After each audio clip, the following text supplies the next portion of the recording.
Мне нужно ввести секатор так, чтобы я не повредила корни. И очень желательно одним движением отрезала эту детку. Так, это первое движение, с первого не получится. Во-первых, жесткий ствол, а во-вторых, у меня силы не хватает.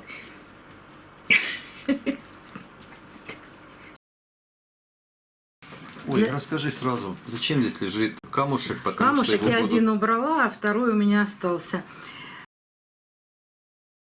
Дорогие друзья, по многочисленным просьбам мы создали в Telegram канал из жизни орхидей.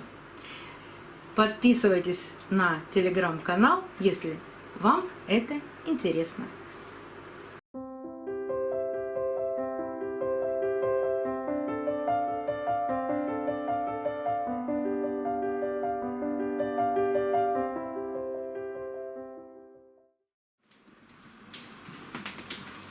Ау. Ты уже здесь?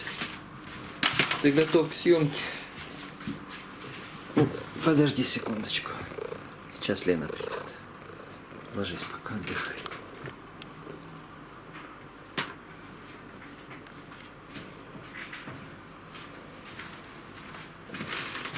Сёма ждет. Да, а я опаздываю. А Сёма ждет? Хорошо, молодец.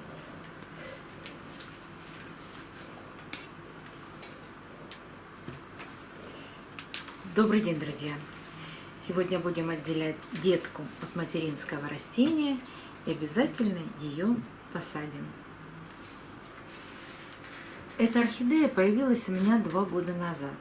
Мне ее отдали после 8 марта. Никто не захотел ее взять себе в подарок в одной из коммерческих компаний, где мужчины поздравляли женщин такими великолепными цветами. Это орхидея Блюмингтон. И у нее был цветонос из точки роста. Поэтому она никому и не досталась. Вот с этой стороны материнское растение. Вот этот цветонос из точки роста. И за 2 года выросла вот такая большая, шикарная детка. Я вам ее недавно показывала и обещала показать пересадку, когда она отцветет. Все-таки такое долгое содержание орхидеи в покупном горшке, да еще и цветонос растет не там, где положено, приводит к тому, что цветы становятся мельче. Да и удобрять ее сложно. Вот те корни, которые вы видите сейчас воздушные, это корни детки. Но в горшке тоже есть корни, и это корни материнского растения. Есть один, вот здесь видно, растущий корень. Растет у детки лист, поэтому пора разлучить ее с мамой и дать ей возможность расти самостоятельно. И когда будет эта орхидея получать удобрения, цветы станут такие же крупные, как и были. Ну, все надо делать вовремя. Самое сложное в этом процессе, во-первых, найти место, откуда начинается рост детки, и в этом месте сделать надрез. Желательно, конечно, очень желательно не повредить корни, но иногда корни растут так, что приходится 1-2 корнями жертвовать. Ой, расскажи сразу, зачем здесь лежит камушек? Камушек я один убрала, а второй у меня остался. У материнского растения было 3 цветоноса, в том числе из точки роста. И эти 3 цветоноса были высокие, было много цветов, а еще и с одной стороны выросла детка. И орхидея все время хотела упасть, поэтому у меня не один здесь камень лежал, 2, один я успела убрать. Эти волшебные камни я привожу с моря. Почему волшебная, скажи? Ну почему волшебные? Когда находятся эти камни близко к корням орхидеи, очень часто корни орхидеи прирастают к этим камням, прямо обвивают их. Мне их приходится иногда перекладывать, потому что очень сложно потом отделить корни от камня. Корням очень нравится прям приклеиваться к этим камешкам. Камешки чудесные. Ой, забыла, что они содержат. Вот такие бело-серые. Не на всех пляжах камни с одинаковым составом Да. микроэлементов. И Это здесь- хорошие камни. Меня даже как-то друзья просили привезти только помельче такие камни, для того, чтобы их класть в воду и пить эту воду.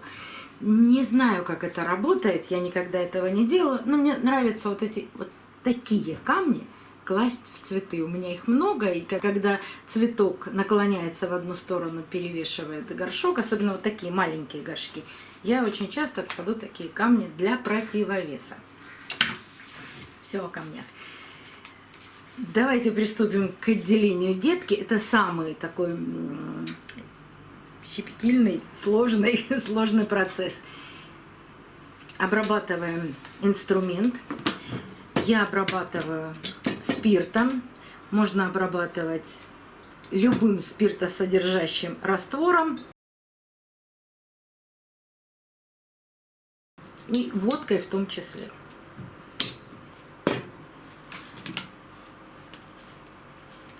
Чтобы сразу не внести каких-то бактерий, ненужных орхидеи, в срез, хорошо, тщательно обрабатываем спиртом. Жду, пока спирт испарится. Ну, это буквально там максимум 10 секунд. Осматриваю орхидею.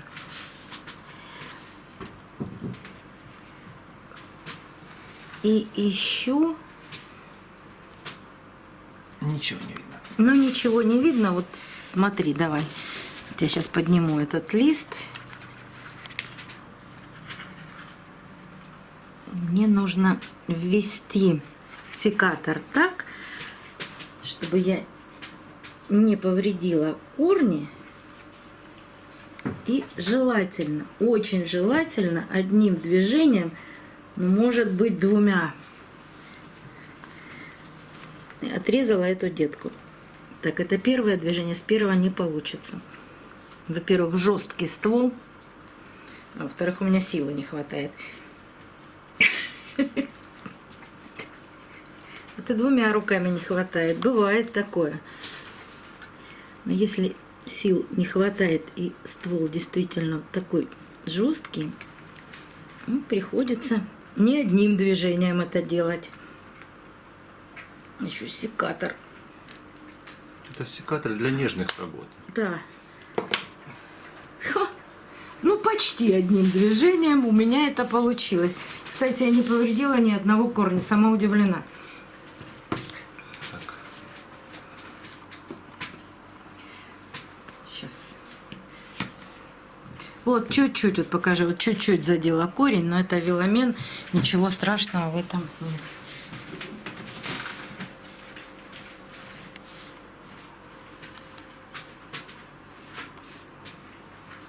Ждете? Наблюдаете?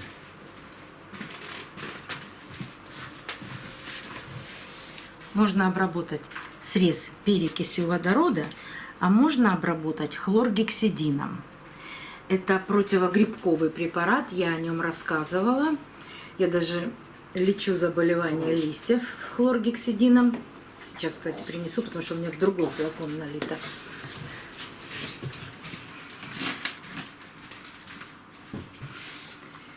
Хлоргексидин, вот этот раствор, водный раствор. Не спиртовый. Не спиртовый. Я спиртовыми растворами ничего никогда не обрабатываю, кроме секатора. А налит он у меня в другой флакончик, я не показываю название, хотя, наверное, это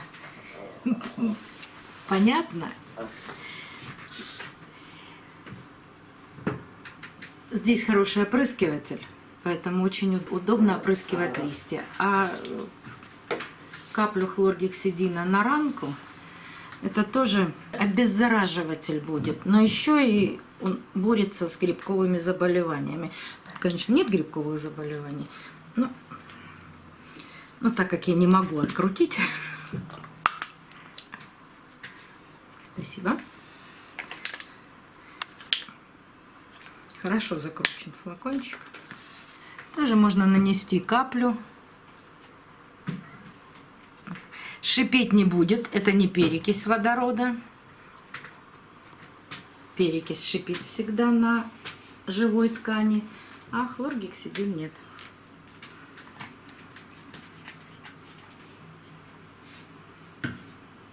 Вот такая шикарная детка выросла на орхидее.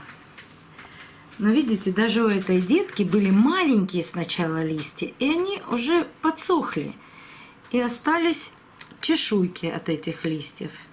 Вот их-то я и уберу. Хотя через них корни проросли очень хорошо. Но вот под такими чешуйками не только корни иногда плохо прорастают, то есть пробиться не могут, но и под такими чешуйками любят поселиться вредители, такие как клещ, мучнистый червец. Орхидея чистенькая, на ней нет никаких вредителей, но на всякий случай все равно я убираю такие сухие части растения.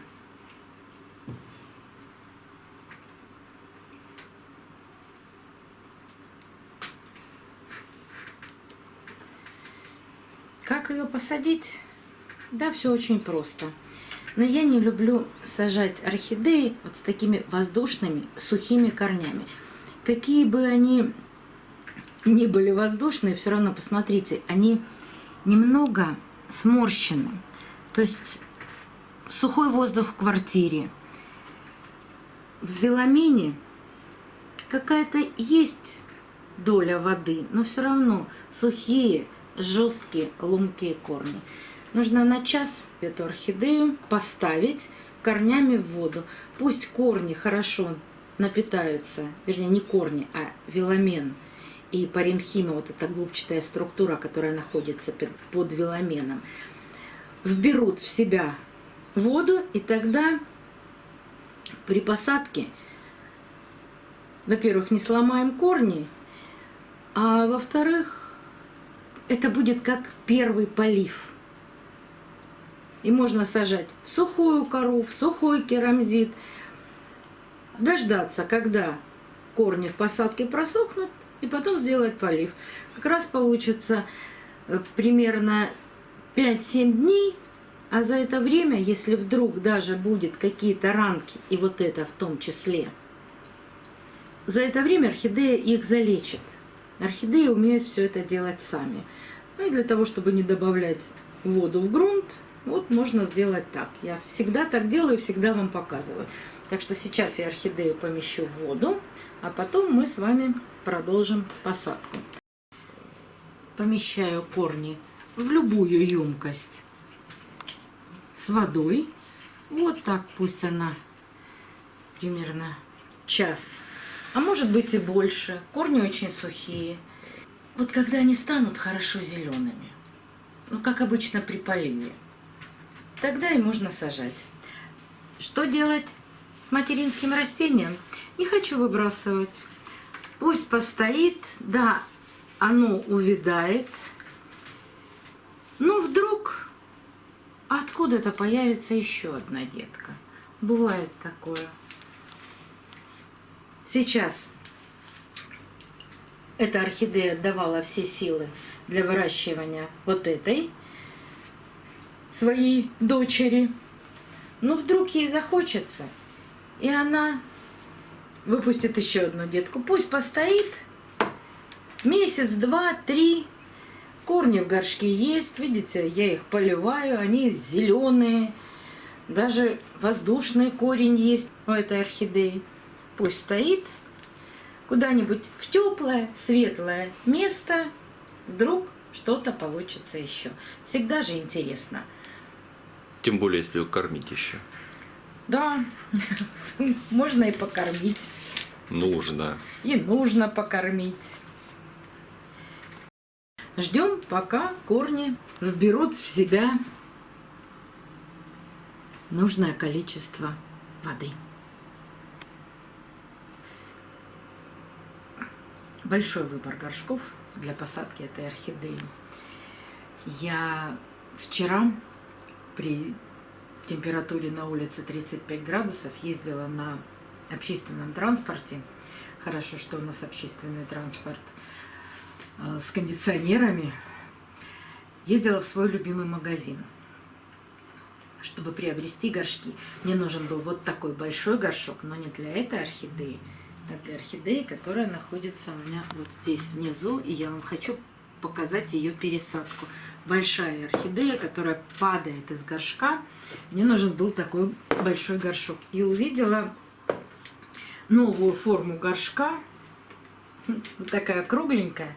Хотя внутри ничем сильно не отличается и от конусных горшков. Но была удивлена тем, что... удивляться в принципе нечего. Вот этот горшок, обыкновенные стандарты, 2,4 литра. А этот горшок, такой кругленький, 2,7 литра. По высоте одинаковые, по объему разные. Я думаю, что вот эти вставки очень похожи друг на друга.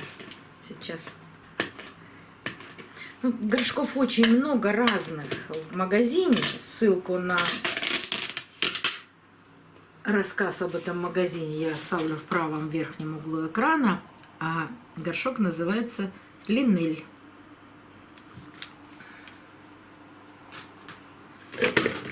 Сейчас поменяю вставки, и мы посмотрим. О, смотрите, вот этот горшок по объему внутренней части больше, чем этот. Их и на глаз видно.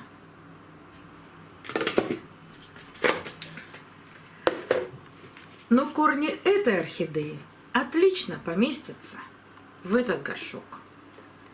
Так что посадим в новую форму горшка.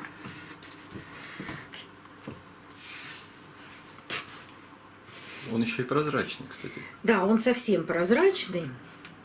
У него верхняя часть такая рифленая, непрозрачная, а нижняя прозрачная и достаточно интересная и удобная. Ну, попробуем. Вернее, я попробую. Думаю, что ничем сильно отличаться не будет.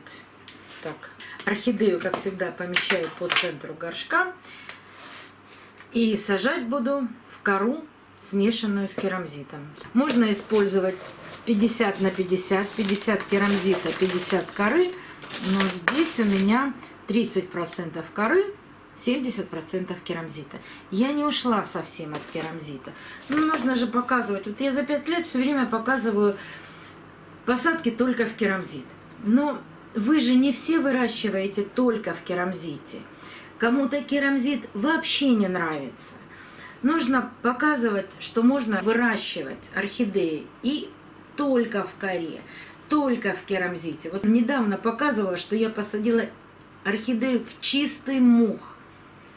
Ведь отличается не посадкой, а отличается поливом. Вот как вы будете поливать орхидею, так она и будет расти. А в каком она субстрате растет, совершенно не важно. Но в земле только наземные орхидеи растут. Но есть и таковые, которые растут совершенно спокойно в земле. Вот когда я сажала орхидею ваниль, я добавляла туда землю. И это нормально для орхидеи. Земля для фиалок. А земля для синполий или для фиалок. Вот.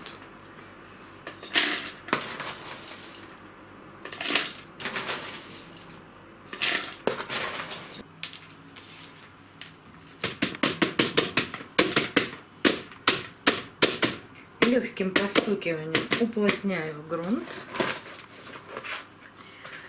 За счет того, что много керамзита, все равно грунт останется очень хорошо воздухопроницаемый.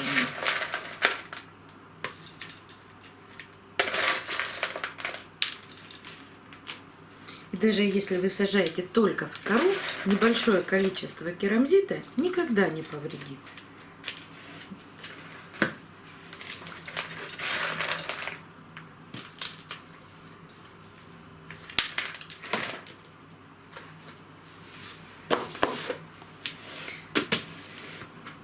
Ну что, интересный горшок.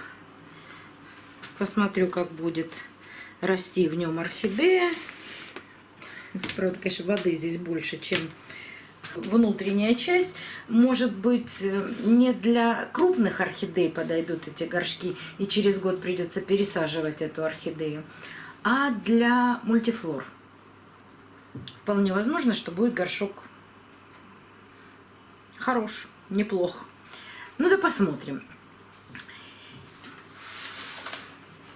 Теперь буду наблюдать за молодой орхидеей и за старой орхидеей. До новых встреч, друзья! Увидимся на канале.